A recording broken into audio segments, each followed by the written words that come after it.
Welcome, Devil Sniper here, and today I'm bringing you episode number 16 of our career mode with West Ham United. At the end of episode 15, I did not put in the man of the match, but of course, I'm savouring that because the big man himself, Andy Carroll, is guessing the man of the match. An audacious goal in the last few minutes of the game, but an absolutely spectacular performance. He was solid as a target man, he put some robust challenges in, and he put a couple of naughty challenges in that saw him rewarded with a yellow card, but it was just such a phenomenal performance from the big man, and hopefully he can now kick on. That will spur his season on, and he'll hopefully go and deliver some more goals and some solid performances. That would be absolutely fantastic. But again, we are facing an absolutely huge test. We are at home to Arsenal. Now, we've really got to be on our ball today. Arsenal are going to be coming at us. We know what Arsenal play like. They're going to be looking to pass the ball. They're going to be looking to play quick counter-attack. They're going to be looking essentially just to camp in our half and pin us back. So we've got to do what we've done all season. Defend well. Hence why we've gone with such a strong lineup.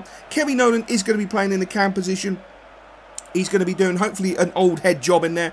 I'm really happy with the midfield. We've got Downing just dropping back. At the end of the day, Nolan ain't got the legs to be doing the workhorse. Downing has got the legs to do that for me. He's going to be playing alongside, obviously, the Cockney genius that is Mark Noble. He's going to be the key element to this game, hopefully. If we can get him on the ball, he can cause Arsenal a lot of problems. So I'm going to be looking at Kouyaté and Downing to do a lot of his defensive running. And the one thing I want us to do is what we've done all season. Is just defend stoutly and weather the storm. Because we know we're going to come out fast, and Arsenal start off fast. Debussy with a cross in. Welbeck goes for the header. It comes out to Sango, and he just puts it wide. I think we got a bit of a flick on there just to make sure it went clear. But Santi Cazorla was literally causing us a lot of problems in the early stages when he got on the ball. Delivered a great crossing, but again, Danny Welbeck, not really renowned for his heading, just sticks it over. But it's Ramsey into Walcott. Walcott has a shot, but it's deflected off Winnie Reid, and it goes wide for an Arsenal corner. The actual pressure to begin with was just unrelenting. Great defensive play here by Reid. He knows he's going to get the shot in and just leaves his leg trailing. Of course, that could have gone tits up and it could have just flicked into the back of the net, but Reid knows what he's doing. Walcott again knocks the ball into Wilshere. Wilshere into Welbeck. Welbeck turns, fires it in the far post, and thankfully the linesman puts his flag up in the 23rd minute. And we really weren't getting in the game. We weren't playing that well until Downing knocks the ball into the big man Carroll. Carroll into Nolan. Nolan breaking into that box with his renowned pace. But he makes it too easy for Arsenal to read the situation. He made it like a pop-up book, which was really unfortunate. But Noble onto Embolo. Why do I call him Embolo? Embolo onto Downing. Downing onto Carroll. Carroll flicks over the top. Embolo has the shot. Jesus just stands and looks. And you've got to hold your hands up and say, I didn't deserve the goal. There's no way in the first 35 minutes we actually deserved to score. Arsenal were literally all over us. We had a couple of counter-attacks, the one with Nolan, and of course the one where we've just scored. And it's really one of those situations where if that happened to me, I would be going absolutely ballistic. My head would pop off my freaking body. I would be going that mentally mad. It's one of those things, unfortunately. It's an inherent issue with FIFA. Shez has made a great save, it has to be said, but the fact that he actually just looks at the ball and does not react takes a little bit away of the spice of scoring a goal for me personally. But at the end of the day, I'll take it. It's simple as that, as Ramsey has a shot. What a great tackle there, what a great defensive block there by the big man James Tompkins. Absolute freaking legend, that boy is an absolute legend. So we went in at half-time with the cheeky 1-0 lead. It's got to be said, it's a cheeky 1-0 lead. Arsenal deserved at least a draw. No, they probably deserve to be 3 or 4-0 up. But I've said it before. We've done what other teams can't do. We can defend, and we defend very stoutly. Jovetic goes through the back of Kouyaté. There was no attempt for the ball, and surely the referee's got to send him off. It was a disgraceful tackle, an absolute career ender. And no, of course not. The referee brings out the yellow card, but he made no effort for the ball in any way, shape or form. But Carroll plays in. Kevin Nolan down that right hand side using his old head, gets the ball in, great cross, Embolo, oh, he went with the bicycle kick. That would have been a spectacular goal, but Cazorla picking up the ball left hand side, drifts across in to Walcott with the volley into the bottom corner, but the lino has flagged. The second goal for Arsenal has been ruled out for offside. 2 offside goals when you need a Russian linesman.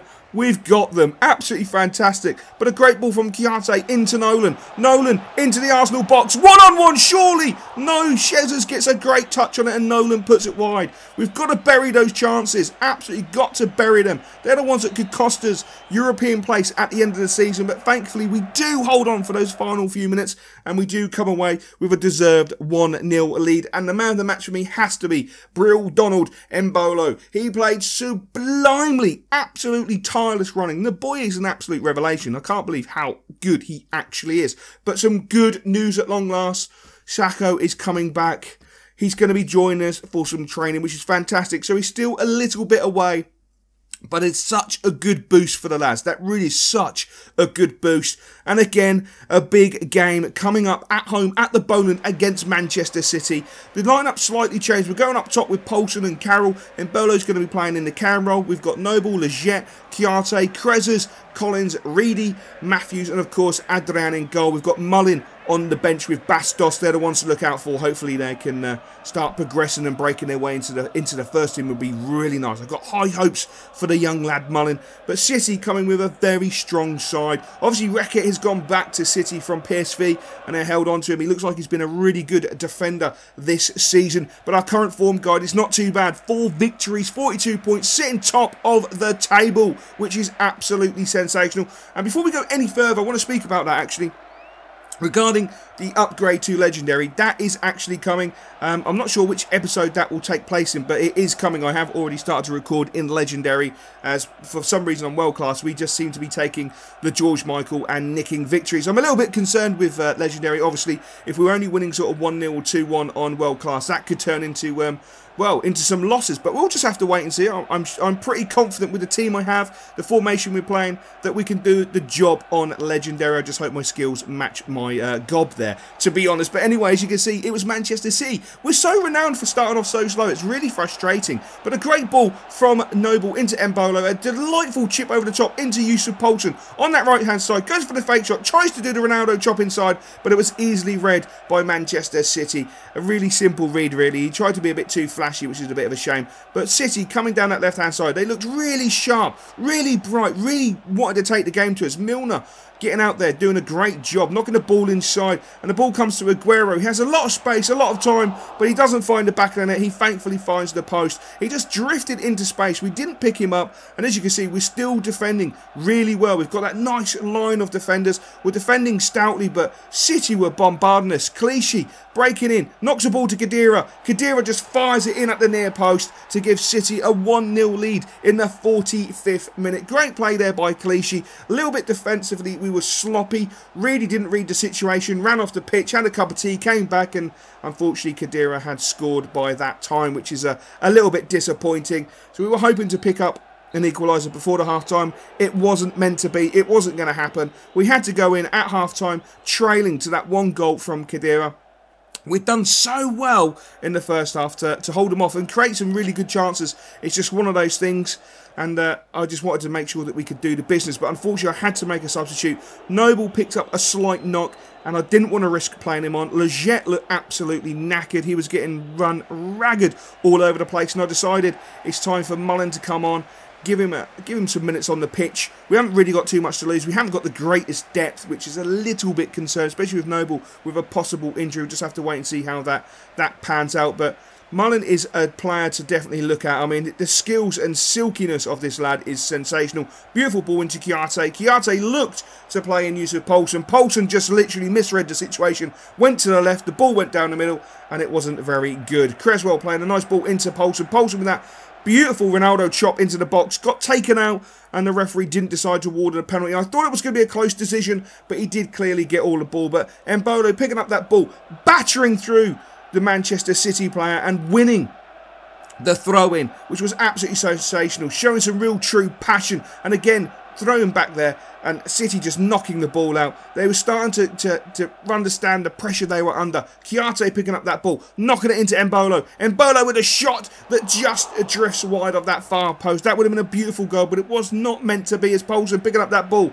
knocks it onto Embolo again. He squares it for Winnie Reid, who fires it straight at the keeper. Of all the people to be in that situation, you really, really wanted one of your forward players or even one of your midfielders to be on the end of that. Instead, it was Winnie Reid getting forward, and unfortunately he cannot slot it away as Embolo comes pummeling forward. The midfield started to open up, but the referee blew the full-time whistle, and we do slump to an undeserved loss against Manchester City. But it's got to be said, Brill Donald Embolo put in an absolutely monumental 90 minutes and more than deserves his man of the match reward. He was absolutely sensational. And of course, Downing comes to me and says he's not happy. He thinks he should be playing a lot more, getting more minutes on the pitch, which I'm really surprised about because he has been playing quite a few games. But that's where we're going to leave this episode. Hopefully you enjoyed it, and I will catch you in episode number 17.